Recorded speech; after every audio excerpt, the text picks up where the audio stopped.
بسم الله الرحمن الرحيم.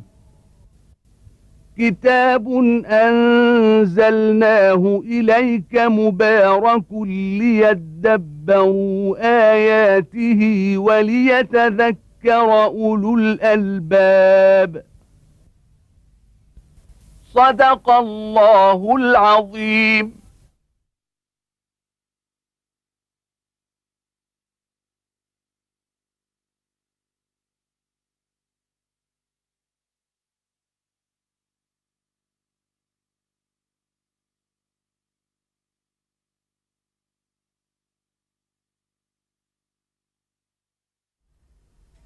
الحمد لله رب العالمين، وأصلي وأسلم على عبد الله ورسول الأمين وعلى آله وأصحابه ومن اهتدى بهديه وعمل بسنته إلى يوم الدين.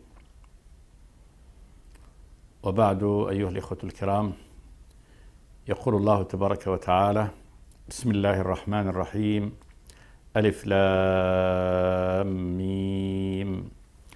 الله لا إله إلا هو الحي القيوم نزل عليك الكتاب بالحق مصدقا لما بين يديه وأنزل التوراة والإنجيل من قبل هدى للناس وأنزل الفرقان إن الذين كفروا بآيات الله لهم عذاب شديد والله عزيز ذو انتقام إن الله لا يخفى عليه شيء في الأرض ولا في السماء هو الذي يصوركم في الأرحام كيف يشاء لا إله إلا هو العزيز الحكيم. هذه الآيات من سورة آل عمران، وسورة آل عمران سورة مدنية، والفرق بين القرآن المدني والمكي: القرآن المكي هو الذي نزل قبل هجرة النبي صلوات الله وسلامه عليه، والقرآن المدني هو الذي نزل بعد الهجرة إلى وفاة النبي صلوات الله وسلامه عليه، سواء كان نزوله بالمدينة أو بخارج المدينة، فإن آيات من القرآن المدني نزلت على النبي صلوات الله وسلامه عليه وهو بمكة، وكذلك هو في الطريق بين مكة والمدينة كسورة الفتح، فإنها نزلت في السنة السادسة منصرف النبي صلوات الله وسلامه عليه من الحديبية.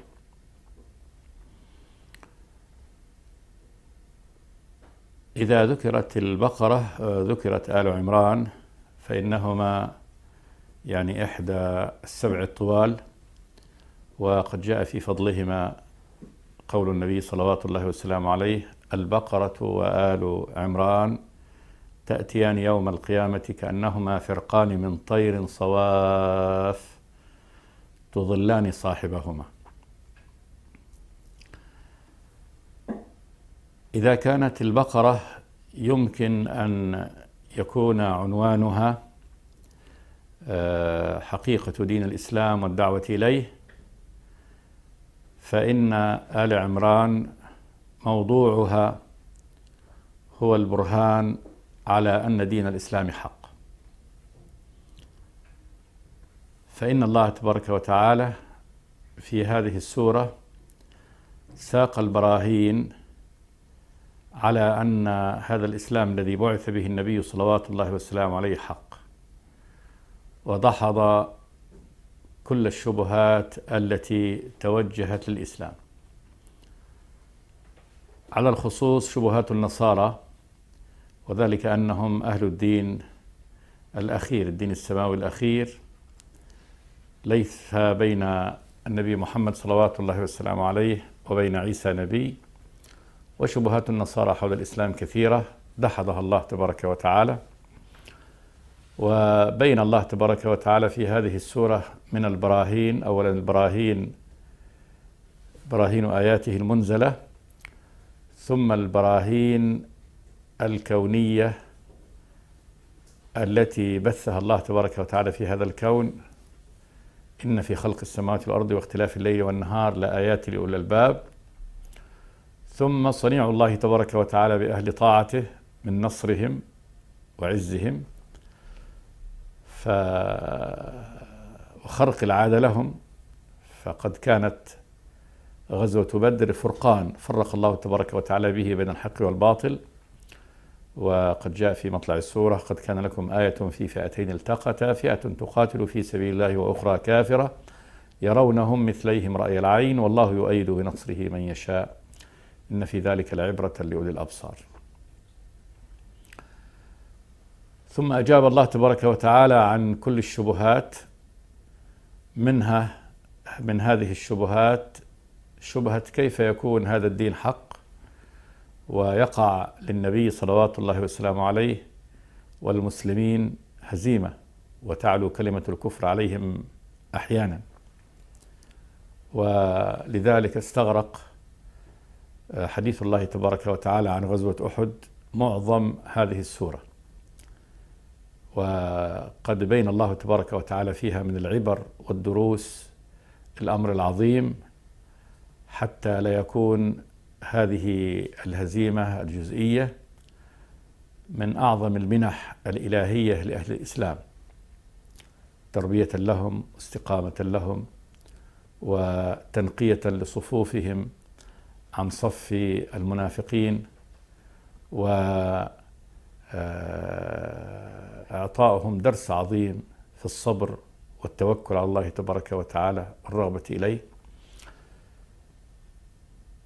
والخلاصة أن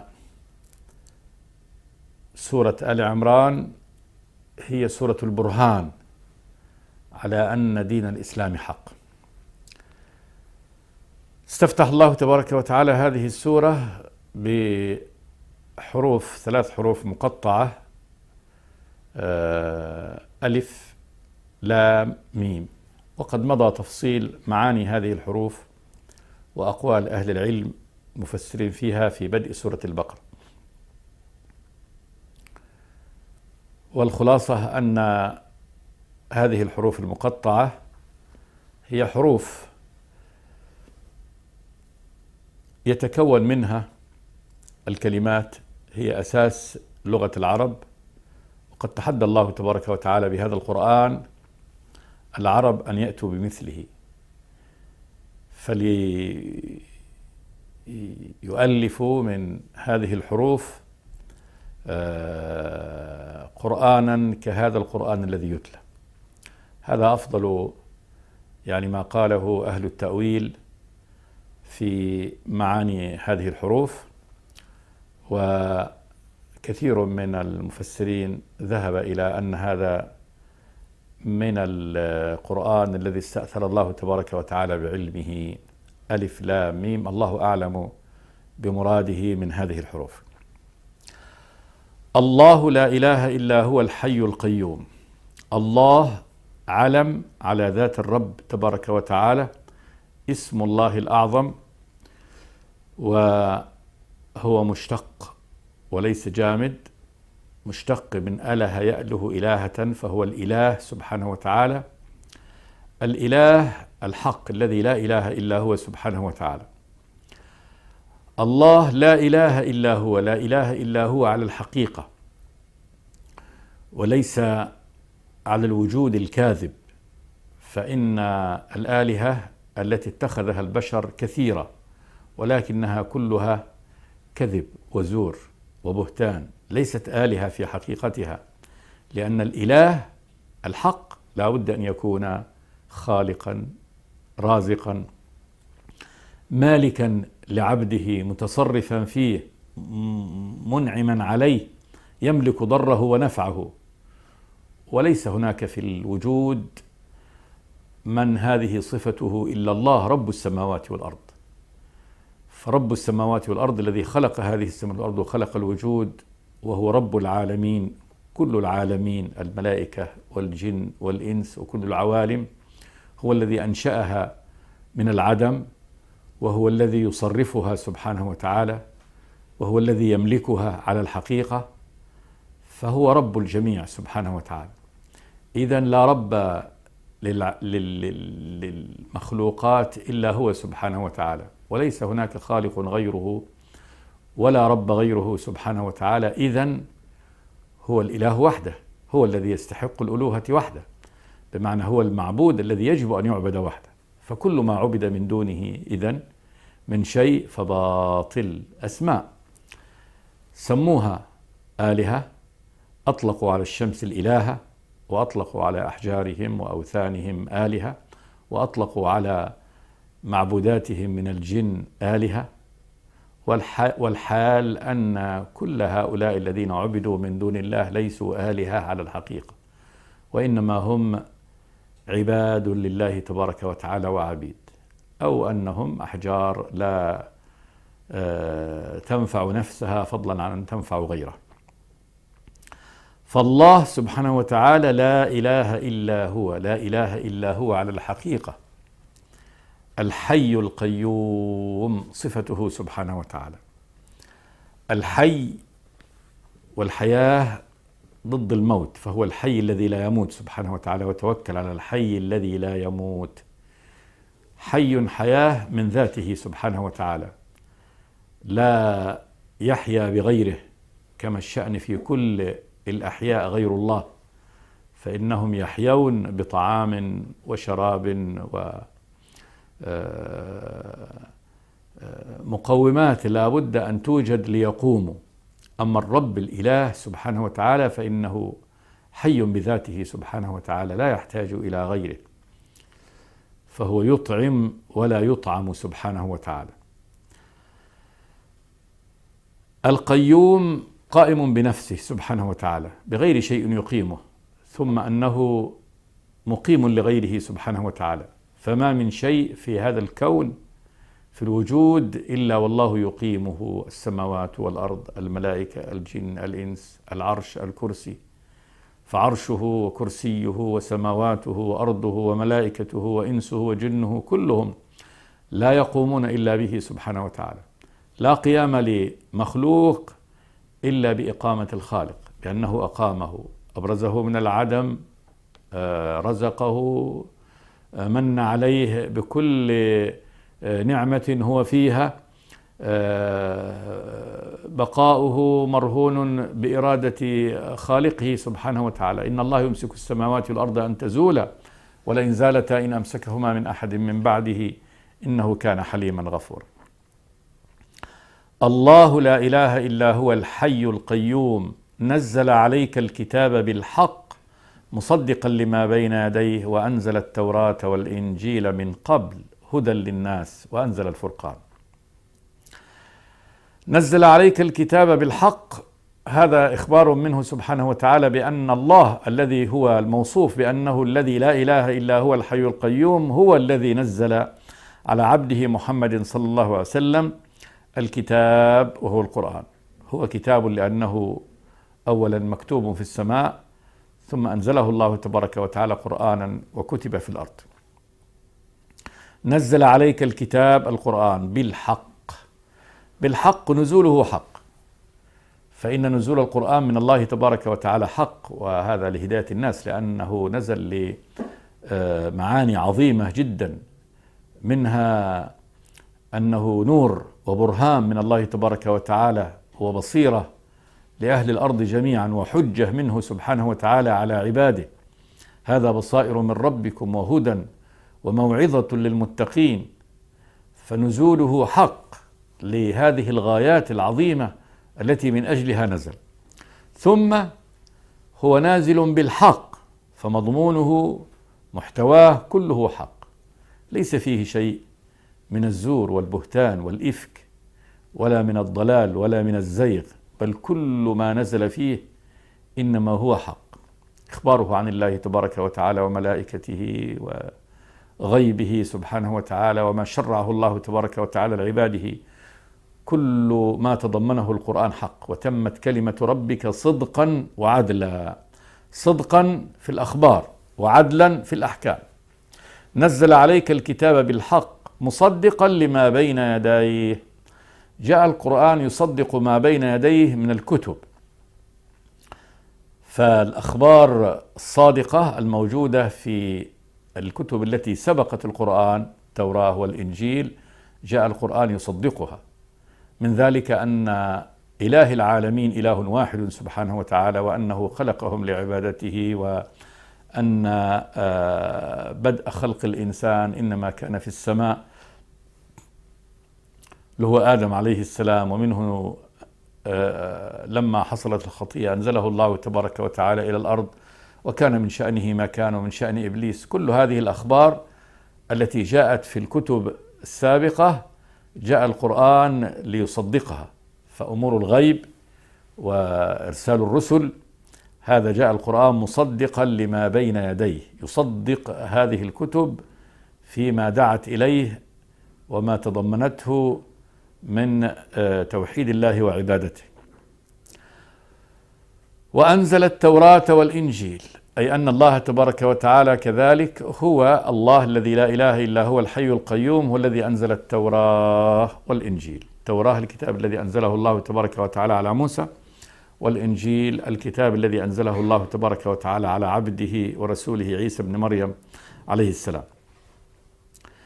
وأنزل التوراة والإنجيل من قبل، أي من قبل نزول القرآن، هدى للناس. أنزل الله تبارك وتعالى هذه الكتب حال كونها فيها هداية للناس.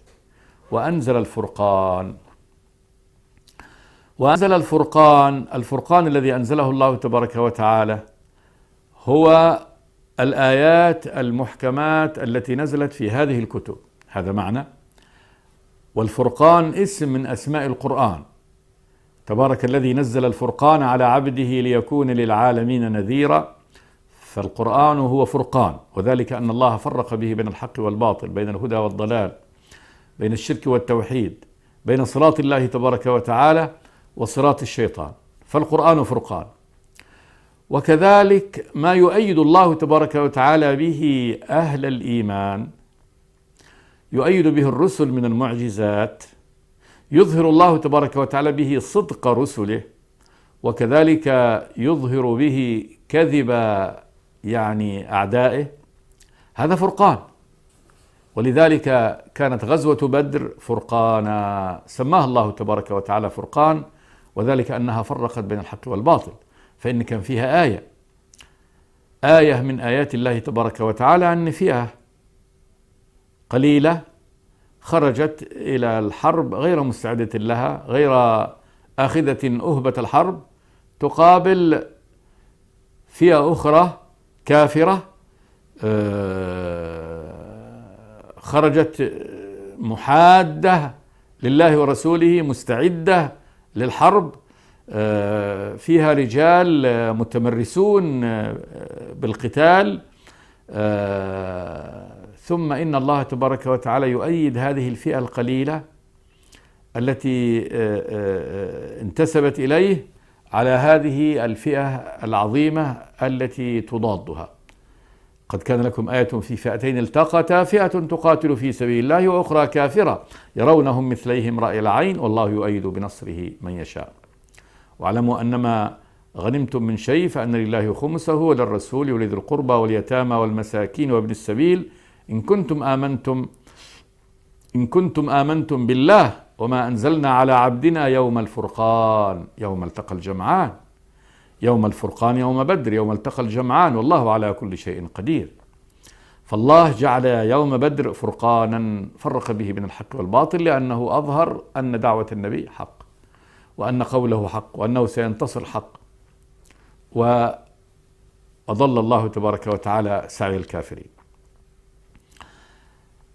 ما أجراه الله تبارك وتعالى على أيدي الرسل، عصا موسى، وكيف جعلها الله تبارك وتعالى فرقانا فرق به بين الحق والباطل. فإن إلقاء هذه العصا على سحر السحرة أظهرت، هذا ظهر للناس كلها أن هذا فرقان. هذا دليل من الله تبارك وتعالى معجز، وهذا فعل التلبيس والكذب. فالله تبارك وتعالى أنزل الفرقان كذلك، هو منزل الفرقان، أي الحجج القاهرة البينة التي يفرق الله تبارك وتعالى بها بين الحق والباطل. وما أنزله الله تبارك وتعالى من الفرقان على رسوله أمور عظيمة جدا من الأمور الكونية القدرية التي أظهر الله تبارك وتعالى بها أن دين الإسلام حق وأن دين الكفر باطل. هذا من معاني إنزال الفرقان، وأنزل الفرقان. ثم قال جل وعلا: إن الذين كفروا بآيات الله لهم عذاب شديد. بعد أن بين الله تبارك وتعالى أنه أنزل هذه الكتب لهداية الناس، وأنزل معها الفرقان البين الحجج الكونية القاهرة، يصبح الكفر بعد ذلك جريمة كبرى. يصبح الكفر جريمة لأنه جحود مو للمعقول بل للمحسوس كذلك. يعني أنهم أنكروا حتى المحسوس، ما يرونه بأم أعينهم من آيات الله تبارك وتعالى البينات على صدق الرسل، يجحدونه وينكرونه.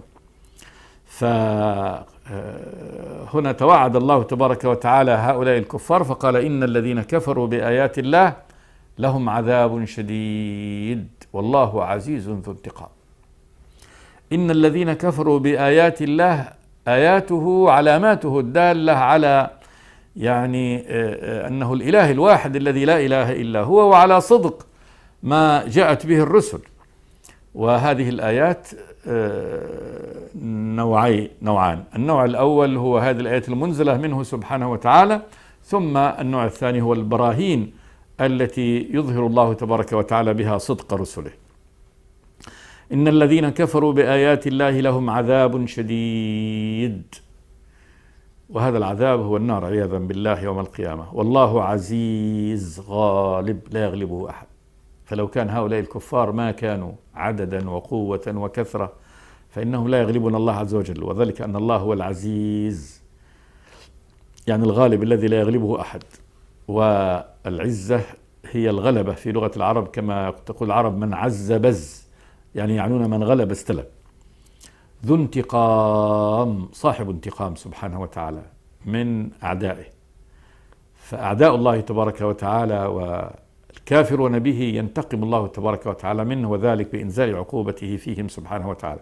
هذا من صفته جل وعلا، أنه عزيز ذو انتقام. إن الله لا يخفى عليه شيء في الأرض ولا في السماء. هذا كذلك وعيد لكل العباد أن الله تبارك وتعالى الذي أنزل الكتاب على عبده، أنزل هذه الكتب، أنزل البرهان، هو سبحانه وتعالى كذلك لا يخفى عليه شيء، أي من أي شيء، سواء كان من أعمال خلقه أو من كل هذه الموجودات في الأرض ولا في السماء.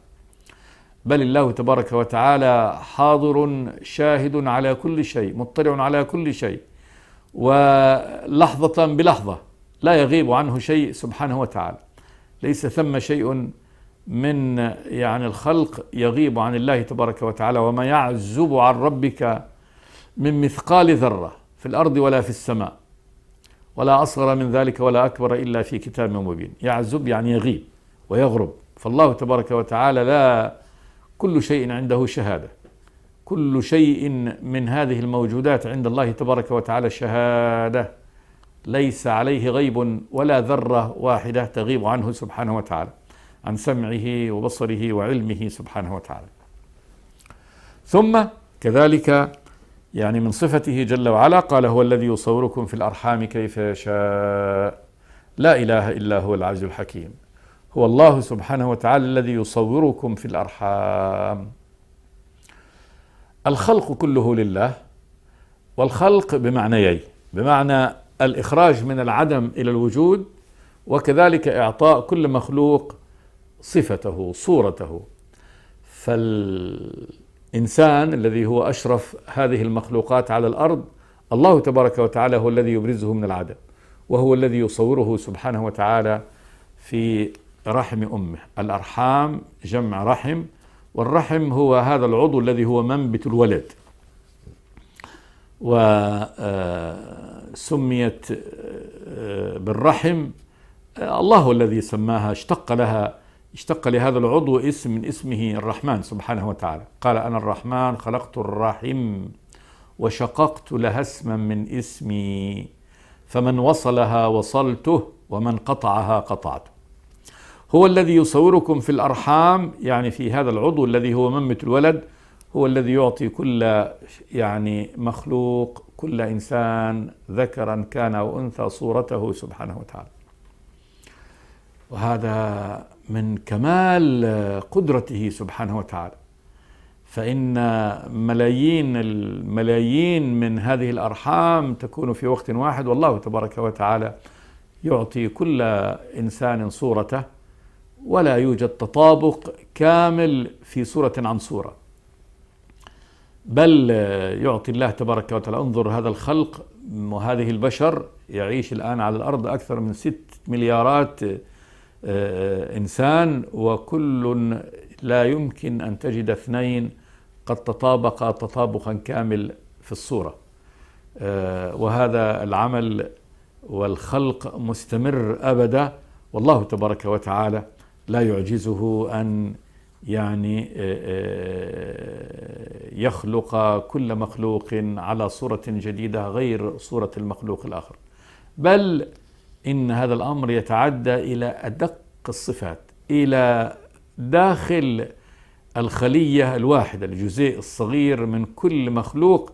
لا توجد ما هو في داخل الخلية، شفرة الإنسان الخاصة أو ما يسمى بصمته الوراثية، لا يمكن تتطابق بصمة لإنسان لواحد مع إنسان آخر قط، علما أن في كل إنسان أكثر من 60 مليار من هذه الخلية، وكل واحدة من هذه الخلايا يحمل الصفات الكاملة لهذا الإنسان.